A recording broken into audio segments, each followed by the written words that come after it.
Hoy vamos a hablar de los cambios introducidos por la Ley de Crecimiento Económico en las declaraciones de renta de las personas jurídicas. Empezaré hablando de los parques temáticos, porque a partir del 1 de enero del 2020 se grava a la tarifa del 9% los servicios prestados en los parques que se remodelen o amplíen dentro de los 4 años siguientes a la vigencia de la ley. Este beneficio tiene una duración de 10 años en tanto el valor de remodelación no sea inferior al 50% de los activos que tuviese el parque temático. Respecto a las instituciones financieras, estas deberán liquidar puntos adicionales sobre la tarifa básica del impuesto de renta de la siguiente manera. Para el año 2020 un 4%, para el año 2021 un 3% y para el año 2022 un 2%. Recordemos que esta medida había sido propuesta y aprobada por el Congreso en la Ley 1943 y sin embargo fue declarada inconstitucional por la Corte Constitucional en la sentencia 510 de 2019. Pues en palabras de la Corte, esta propuesta no contaba con el aval del Ministerio de Hacienda. Cabe aclarar que, a diferencia de la Ley de Financiamiento, en el proyecto de ley de la Ley de Crecimiento Económico sí se encuentra la sobretasa de renta para las instituciones financieras. Asimismo, se dispuso que el 100% del impuesto esté sujeto a un anticipo pagadero en 2 cuotas iguales anuales. Y por último, la Ley 2010 establece que los recursos recaudados por concepto de esta sobretasa para instituciones financieras se destinará a la financiación de carreteras y vías de la red terciaria.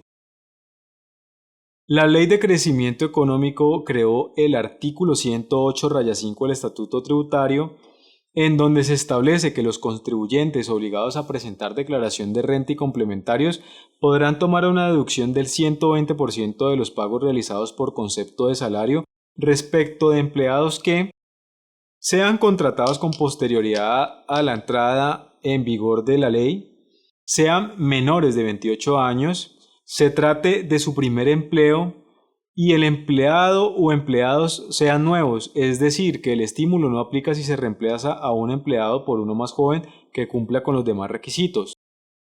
Esta deducción procederá en el primer año gravable en que el empleado sea contratado por el contribuyente y no podrá superar las 115 VTs mensuales por trabajador. Entonces, si se contrata a un empleado que gane 10 millones de pesos al mes, la empresa podrá tomar como descuento en la declaración de renta no 10 millones, sino 12 millones de pesos por mes por este empleado, por concepto de salarios. Por último, el Ministerio de Trabajo será el que acredite mediante certificación que se trate del primer empleo de la persona menor de 28 años como requisito para acceder a esta deducción.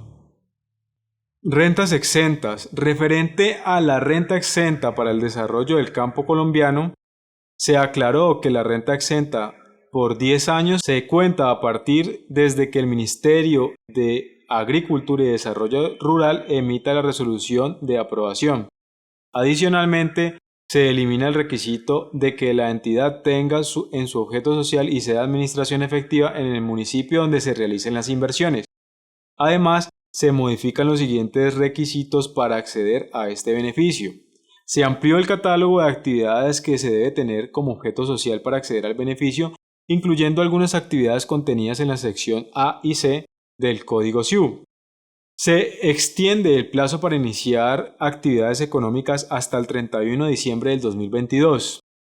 Se establece un monto de inversión y de empleados que aumentará gradualmente en función de los ingresos que obtiene la compañía que accede a este beneficio. También se estableció que como requisito adicional para gozar de rentas exentas por las actividades que incrementen la productividad en el sector agropecuario lo siguiente: que la acreditación de la contratación directa a través de contrato laboral de un mínimo de empleados con vocación de permanencia que desempeñen funciones relacionadas con actividades que incrementen la productividad del campo. El número de empleados necesario para acceder al beneficio deberá tener relación directa con los ingresos brutos obtenidos en el año gravable y se requiere una inversión mínima en un periodo de 6 años en propiedad, planta y equipo. Tercero, para acceder al beneficio se debe estar inscrito en el RUT como contribuyente del régimen general del impuesto sobre la renta. Se debe acreditar que el mínimo de empleados requeridos no posee la calidad de administradores de la respectiva sociedad, ni son miembros, socios, accionistas, copartícipes, asociados, cooperados, comuneros o consorciados de la misma. No será procedente el beneficio cuando los nuevos empleados hayan colaborado durante el año de su contratación y o el año inmediatamente anterior con el cual el contribuyente tenga vinculación económico o procedan de procesos de función o escisión que efectúe el contribuyente. Para la acreditación de la vocación de permanencia mínima de los empleados, al 30 de junio del año se deberá presentar una declaración a las que se refiere el artículo en cuestión y demostrar que se ha mantenido al 31 de diciembre del mismo año. Respecto a la renta presuntiva, la Ley 1943 disponía que la tarifa de renta presuntiva para el 2019 y 2020 era el 1.5 y del 0% a partir de 2021.